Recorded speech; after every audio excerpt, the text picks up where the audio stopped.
नारायण नारायण नारायण नारायण। श्रीमद्भागवत षष्ठः स्कंदः अथ सप्तदशोऽध्यायः 17वां अध्याय। चित्रकेतु को पार्वती जी का शाप। श्री सुखदेव जी कहते हैं, परीक्षित, विद्याधर चित्रकेतु जिस दिशा में भगवान संकर्षण अंतर्धान हुए थे उसे नमस्कार करके आकाश मार्ग से स्वच्छंद विचरने लगे। महायोगी चित्रकेतु करोड़ों वर्षों तक सब प्रकार के संकल्पों को पूर्ण करने वाली सुमेरु पर्वत की घाटियों में विहार करते रहे। उनके शरीर का बल और इंद्रियों की शक्ति अक्षुण्ण रही। बड़े बड़े मुनि, सिद्ध, चारण उनकी स्तुति करते रहते। उनकी प्रेरणा से विद्याधरों की स्त्रियां उनके पास सर्वशक्तिमान भगवान के गुण और लीलाओं का गान करती रहती। एक दिन चित्रकेतु भगवान के दिए हुए तेजोमय विमान पर सवार होकर कहीं जा रहे। इसी समय उन्होंने देखा कि भगवान शंकर बड़े बड़े मुनियों की सभा में सिद्ध चारणों के बीच बैठे हुए हैं और साथ ही भगवती पार्वती को अपनी गोद में बैठाकर एक हाथ से उन्हें आलिंगन किए हुए हैं। यह देखकर चित्रकेतु विमान पर चढ़े हुए ही उनके पास चले गए और भगवती पार्वती को सुना सुनाकर जोर से हंसने और कहने लगे। चित्रकेतु ने कहा, अहो, ये सारे जगत के धर्म शिक्षक और गुरुदेव हैं।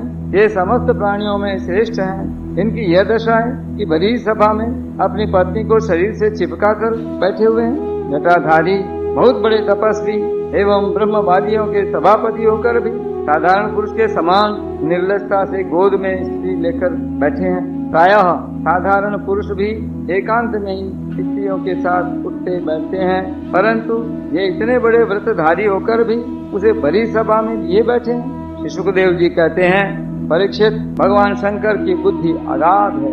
चित्रकेतु का यह कटाक्ष सुनकर वे हंसने लगे, कुछ भी बोले नहीं। उस सभा में बैठे हुए उनके अनुयायी सदस्य भी चुप रहे।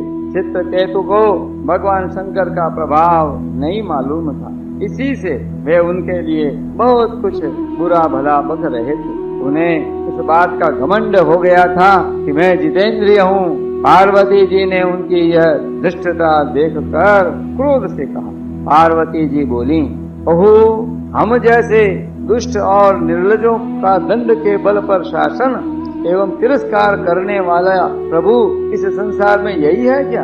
जान पड़ता है कि ब्रह्मा जी, भृगु, नारद आदि उनके पुत्र, सनकादि परमर्षि, कपिल देव और मनु आदि बड़े बड़े महापुरुष धर्म का रहस्य नहीं जानते। तभी तो वे धर्म मर्यादा का उल्लंघन करने वाले भगवान शिव को इस काम से नहीं रोकते। ब्रह्मा आदि समस्त महापुरुष जिनके चरण कमलों का ध्यान करते रहते हैं, उन्हीं मंगलों को मंगल बनाने वाले साक्षात जगत गुरु भगवान शंकर का और उनके अनुयायी महात्माओं का इस अधम क्षत्रिय ने तिरस्कार किया है और शासन करने की चेष्टा की है। इसलिए यह ढीठ सर्वथा दंड का पात्र है। इसे अपने बड़प्पन का घमंड है। यह मूर्ख भगवान श्री हरि के उन चरण कमलों में रहने योग्य नहीं है जिनकी उपासना बड़े बड़े सत्पुरुष किया करते हैं। चित्रकेतु को संबोधन कर, अतः दुर्मते, तुम पापमय असुर योनि में जाओ। ऐसा होने से बेटा तुम फिर कभी किसी महापुरुष का अपराध नहीं कर सकोगे। भगवती पार्वती की जय। श्री सुखदेव जी कहते हैं, परीक्षित, जब पार्वती जी ने इस प्रकार चित्रकेतु को शाप दिया तब वे विमान से उतर पड़े और सिर झुकाकर उन्हें प्रसन्न करने लगे। चित्रकेतु ने कहा, माता पार्वती जी, मैं बड़ी प्रसन्नता से अपने दोनों हाथ जोड़कर आपका शाप स्वीकार करता हूँ, क्योंकि देवता लोग मनुष्यों के लिए जो कुछ कह देते हैं वह उनके प्रारब्धानुसार मिलने वाले फल की पूर्व सूचना मात्र होती है। देवी, यह जीव अज्ञान से मोहित हो रहा है और इसी कारण इस संसार चक्र में भटकता रहता है तथा सदा सर्वदा सर्वत्र सुख और दुख भोगता रहता है। माताजी, सुख और दुख को देने वाला न तो अपना आत्मा है और न कोई दूसरा। जो अज्ञानी हैं वे ही अपने को अथवा दूसरे को सुख दुख का कर्ता माना करते हैं। यह जगत सत्व रज आदि गुणों का स्वाभाविक प्रवाह है। इसमें क्या शाप और क्या अनुग्रह, क्या स्वर्ग, क्या नरक और क्या सुख और क्या दुख। एकमात्र परिपूर्णतम भगवान ही बिना किसी की सहायता के अपनी आत्मस्वरूपिणी माया के द्वारा समस्त प्राणियों की तथा उनके बंधन, मोक्ष और सुख दुख की रचना करते हैं। एक सृजति भूतानि भगवान आत्म मायया येषाम बंधम च मोक्षम च सुखम दुखम च निष्कलः। माताजी, भगवान श्री हरि सब में सम और माया आदि मल से रहित हैं। उनका कोई प्रिय अप्रिय, जाति बंधु अपना पराया नहीं है। जब उनका सुख में राग ही नहीं है तब उनमें रागजन्य क्रोध तो हो ही कैसे सकता है। तथापि उनकी माया शक्ति के कार्य पाप और पुण्य ही प्राणियों के सुख दुख, हित अहित, बंध मोक्ष, मृत्यु जन्म और आवागमन के कारण बनते हैं। पति प्राणा देवी, मैं शाप से मुक्त होने के लिए आपको प्रसन्न नहीं कर रहा हूँ। मैं तो यह चाहता हूँ कि आपको मेरी जो बात अनुचित प्रतीत हुई हो उसके लिए क्षमा करें। श्री सुखदेव जी कहते हैं, परीक्षित, विद्याधर, चित्रकेतु भगवान शंकर और पार्वती जी को इस प्रकार प्रसन्न करके उनके सामने ही विमान पर सवार होकर वहां से चले गए। इससे उन लोगों को बड़ा विस्मय हुआ। तब भगवान शंकर ने देवता, ऋषि, दैत्य, सिद्ध और पार्षदों के सामने भगवती पार्वती जी से यह बात कही।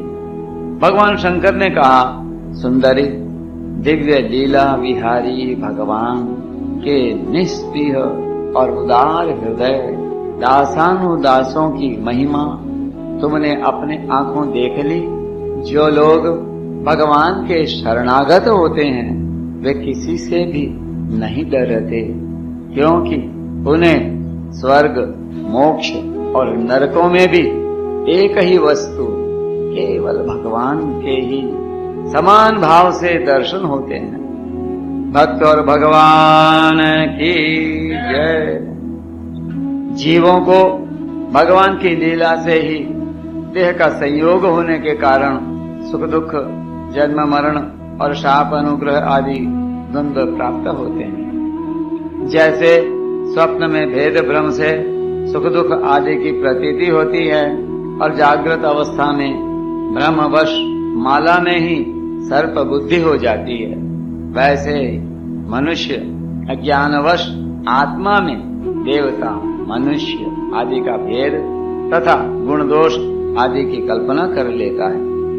जिनके पास ज्ञान और वैराग्य का बल है और जो भगवान वासुदेव के चरणों में भक्ति भाव रखते हैं, उनके लिए इस जगत में ऐसी कोई भी वस्तु नहीं है जिसे वे हेय या उपादेय समझकर राग द्वेष करें। वासुदेवे भगवती भक्ति मुद्वहताम नृणाम ज्ञान वैराग्य वीर्याणाम नेह कश्चित व्यपाश्रय। मैं ब्रह्मा जी, सनक आदि, नारद, ब्रह्मा जी के पुत्र भृगु आदि मुनि और बड़े बड़े देवता कोई भी भगवान की लीला का रहस्य नहीं जान पाते। ऐसी अवस्था में जो उनके नन्हे से नन्हे अंश हैं और अपने को उनसे अलग ईश्वर मान बैठे हैं, वे उनके स्वरूप को जान ही कैसे सकते हैं। भगवान को न कोई प्रिय है और न अप्रिय, उनका न कोई अपना है और न पराया।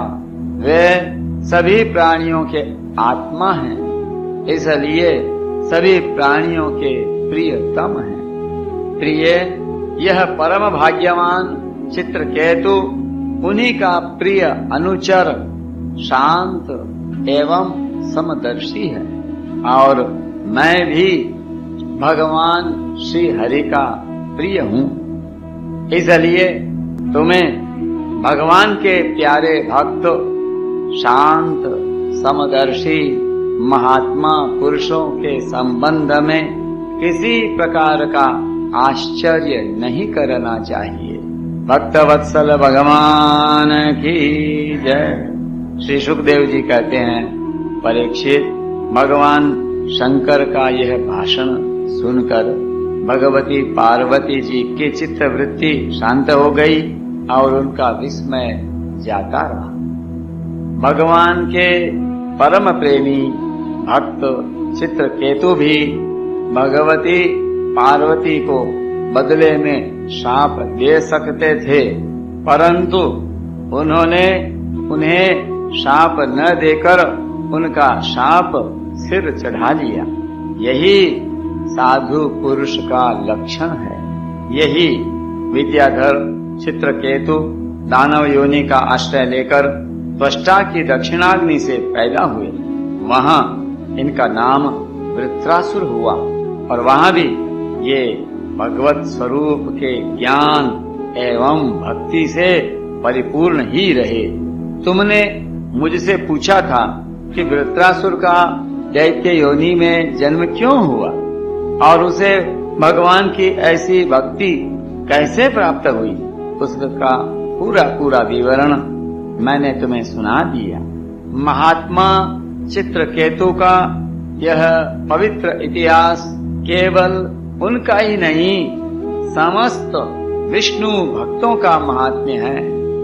इसे जो सुनता है वह समस्त बंधनों से मुक्त हो जाता है। जो पुरुष प्रातः काल उठकर मौन रहकर श्रद्धा के साथ भगवान का स्मरण करते हुए इस इतिहास का पाठ करता है, उसे परम गति की प्राप्ति होती है। सच्चिदानंद भगवान की जय। नारायण नारायण नारायण नारायण।